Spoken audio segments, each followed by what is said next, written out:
Ang programang ito ay naglalaman ng mga sensitibong eksena na hango sa tunay na pangyayari. Pinapayuhan ng lahat na huwag itong gayahin at patnubayan ng mga magulang ang mga bata sa kanilang panonood.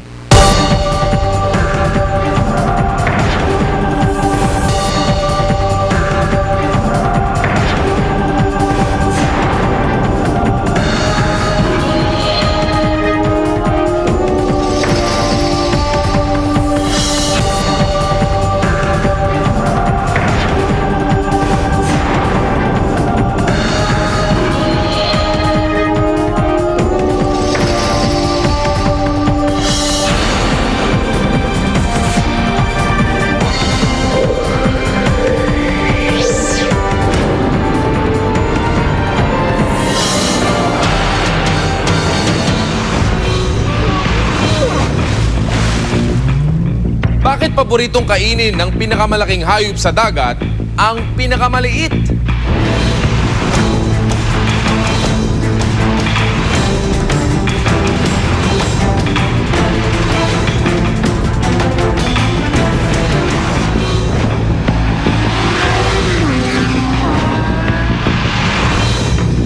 Anong delivery service ang nag-ahatid ng sustansya mula sa ilalim ng dagat?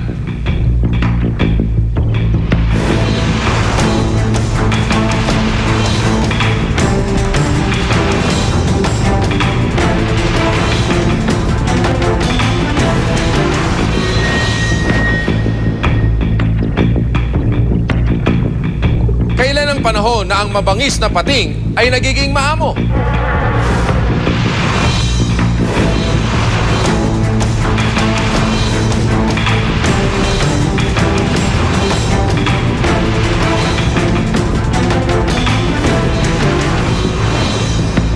Paano nagtutulungan ang iba't ibang uri ng hayop para mamasaker ang mga sardinas?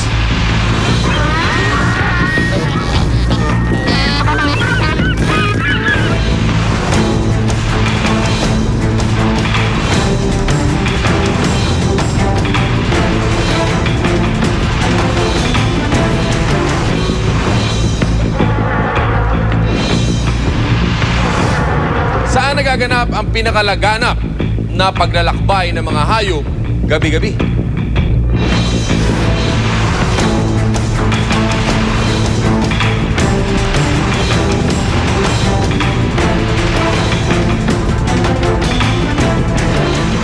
Ang ating daigdig ay isang blue planet.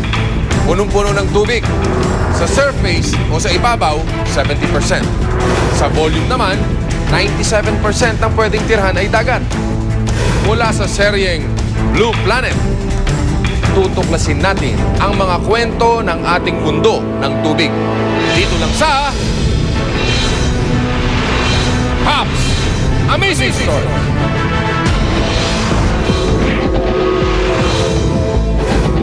Limang misteryo, proseso o siklo sa dagat ang ating sisisirin hanggang palutangin ang top amazing story for the week. Dive na tayo sa amazing story number 5. So big sa tubig! Ito ang pinakadambuhalang hayop sa kasaysayan.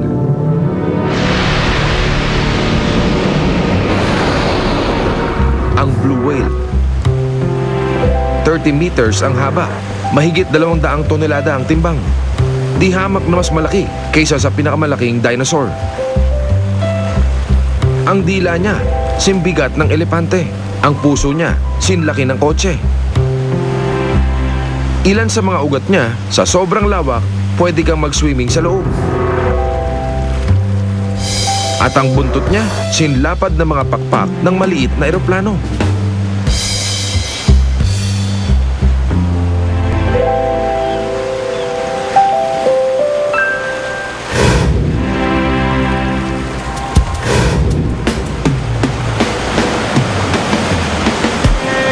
Pero kahit jumbo, isa siya sa pinakamatuling hayop sa dagat. Umaabot sa 20 knots ang bilis niya.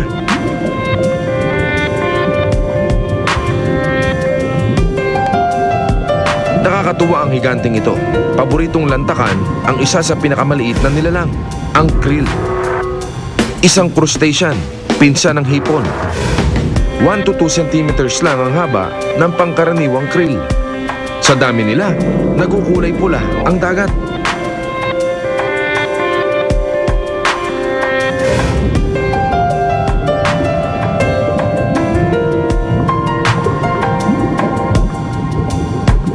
$40 million krill ang nilalamon ng balyena araw-araw.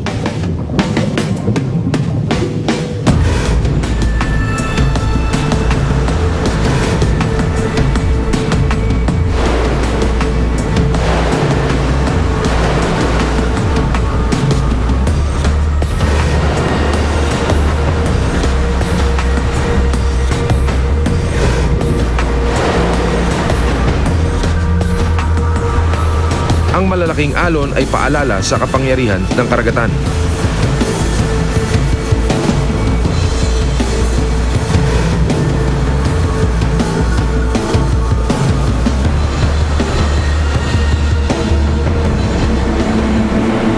Nag-uumpisa silang maliit sa laot. Lumalaki habang walang balakid.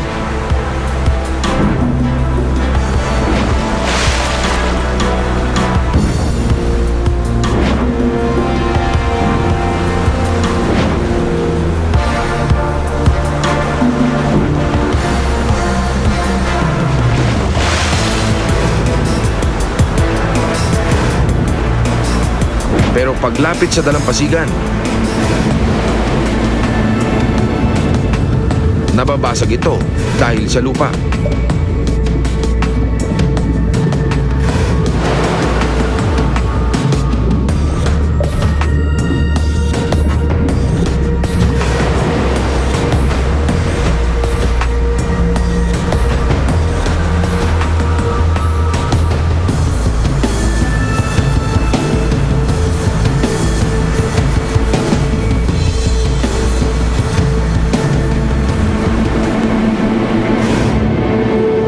Walang pahinga ang karagatan. Ang malalaking current, tulad ng Gulf Stream, ay tuloy-tuloy na umiikot sa daigdig. Ang mga agos na ito ay susi ng buhay at sa pagkalat ng sustansya sa dagat. Paano nabubusog ng karagatan ang lahat ng hayop na kanyang nilalaman? Malalaman sa pagbabalik ng Hops Amazing Story.